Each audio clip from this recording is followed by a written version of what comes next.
बोलने से तो सब कुछ तब होगा ना जब हमारे पास इंटरनेट होगा। पर क्या आप जानते हैं इंटरनेट क्या होता है, ये काम कैसे करता है, इसका मालिक कौन है और इंटरनेट का क्या दाम है कि हर कंपनी इसको अलग अलग दाम पे प्रोवाइड कराती है। आइए जानते हैं इस वीडियो में।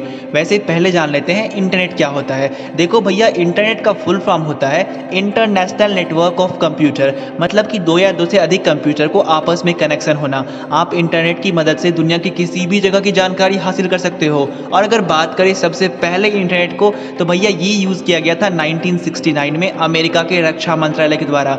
उन्होंने जब अपने इंसान को चांद पे भेजा था तब उन्हें कंप्यूटर की डाटा एक्सचेंज करने के लिए 4 नेटवर्क चाहिए थी और इस बात के लिए उन्होंने नेटवर्क बनाया था। पर धीरे धीरे ये नेटवर्क बढ़ता गया और बाद में ये आम लोगों के लिए भी ओपन हो गया। और इंटरनेट की सबसे अच्छी बात तो यही है कि इंटरनेट पर किसी भी एजेंसी का कंट्रोल नहीं है। और अगर बात करें भैया इंटरनेट सबसे पहले भारत में कब आया था, तो ये भारत में 15 अगस्त 1995 को आया था, जब भारत की सरकारी कंपनी BSNL ने इंटरनेट को शुरुआत किया था। पर इसके बाद धीरे धीरे प्राइवेट सर्विस प्रोवाइडर भी आ गए, जैसे कि अपना एयरटेल, रिलायंस, आइडिया या फिर जियो को ही देख लीजिए। अब आते हैं इंटरनेट चलता कैसे है। वैसे अगर आप ये सोच रहे हैं कि हमारे सर के ऊपर लगे हुए बहुत सारे सैटेलाइट और पृथ्वी के ऊपर लगे यही सैटेलाइट डेटा को स्टोर रखते हैं और वहीं से इंटरनेट चलता है, तो हम आपको बता दें ऐसा कुछ भी नहीं है। पूरा इंटरनेट हमारे द्वारा छोड़े गए उपग्रह से नहीं चलता। हाँ, चलता जरूर है पर बहुत कम चलता है, और जो भी चलता है ना उसका इंटरनेट स्पीड तो इतना कम होता है कि अगर आप आज सर्च करो तो 2 घंटे बाद उसका सर्च रिजल्ट आए।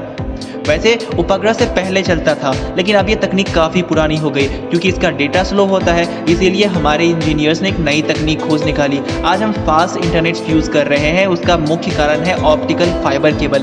पर ऑप्टिकल फाइबर केबल आखिर ये क्या बला है भाई? तो असल में ऑप्टिकल फाइबर केबल एक तरह का केबल होता है जिसके अंदर से डेटा ट्रांसफ़र होता है। वैसे हम आपको एक जानकारी के लिए बात बता दें कि ऑप्टिकल फाइबर करीब 8 लाख किलोमीटर से भी ज़्यादा लंबा फैला हुआ है और वो समुद्र के नीचे से होकर फैलता है। और ख़ास बात तो ये है कि हम जो इंटरनेट यूज़ करते हैं उसका 90% हम उसी ऑप्टिकल फाइबर के थ्रू यूज़ कर सकते हैं। 90% मतलब 10% कहीं और भी है क्या? हाँ बिल्कुल, हम जो बाकी का 10% है वो हम यूज़ नहीं कर सकते हैं। असल में वो किसी भी देश की इंटेलिजेंस सर्विस यूज़ करती है, क्योंकि आम आदमी के लिए नहीं खुला है। ये सिक्योर बहुत होता है। क्योंकि समुद्र में जो केबल को बिछाया जाता है उसमें बड़े बड़े जहाज भी चलते हैं और कभी कभी जहाज के लंगर से तो ऑप्टिकल फाइबर केबल को नुकसान भी हो जाता है। ऐसा ही कुछ 13 जनवरी 2008 को इजिप्ट में हुआ था।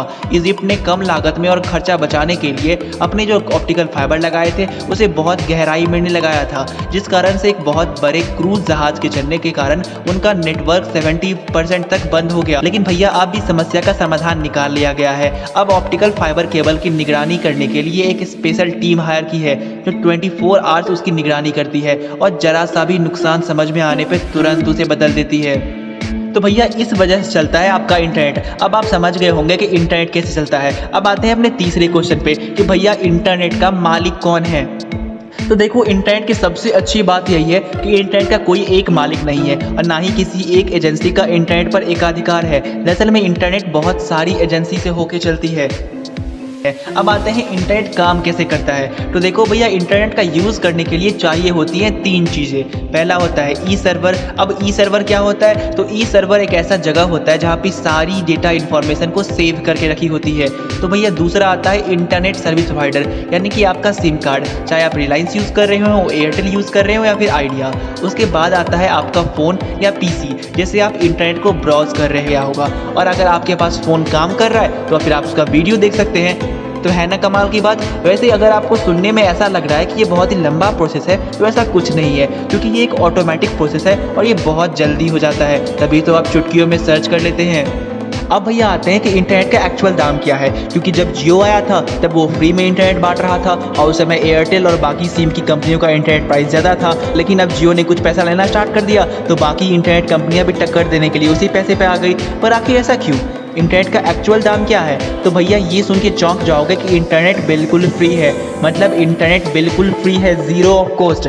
पर हमें कंपनियां इसलिए पैसा लेती है क्योंकि उन्होंने जो ऑप्टिकल फाइबर बिछाया हुआ है वो ऑप्टिकल फाइबर की लाइफ बहुत ज़्यादा नहीं होती है और उस ऑप्टिकल फाइबर समुद्र के कीड़े के काट देने से या फिर पानी के अंदर हाई प्रेशर होने की वजह से बहुत जल्दी टूट जाया करती है, करीब 20 से 30 सालों में, जिस कारण से उन्हें ऑप्टिकल फाइबर को बार बार बदलना पड़ता है। इसी वजह से हमें पैसे देने पड़ते हैं। वैसे इसके अलावा उनका कस्टमर केयर सपोर्ट, फिर टावर और फिर सैटेलाइट का भी कुछ सपोर्ट होता है, जिस वजह से हमें उन्हें पैसे देने पड़ते हैं। वैसे अब आप जान गए होंगे कि इंटरनेट क्या होता है, कैसे काम करता है, इसका मालिक कौन है और इसकी कीमत क्या है। अगर आपको ये वीडियो जरा से भी अच्छी लगी हो तो हमें सब्सक्राइब कर लीजिएगा, पर इसके साथ ही साथ आप कौन से नेटवर्क प्रोवाइडर का सिम इस्तेमाल करते हो वो हमें कमेंट में बताइएगा, और इस वीडियो को अपने दोस्तों को शेयर जरूर कीजिएगा। वीडियो देखने के लिए आपका बहुत बहुत धन्यवाद।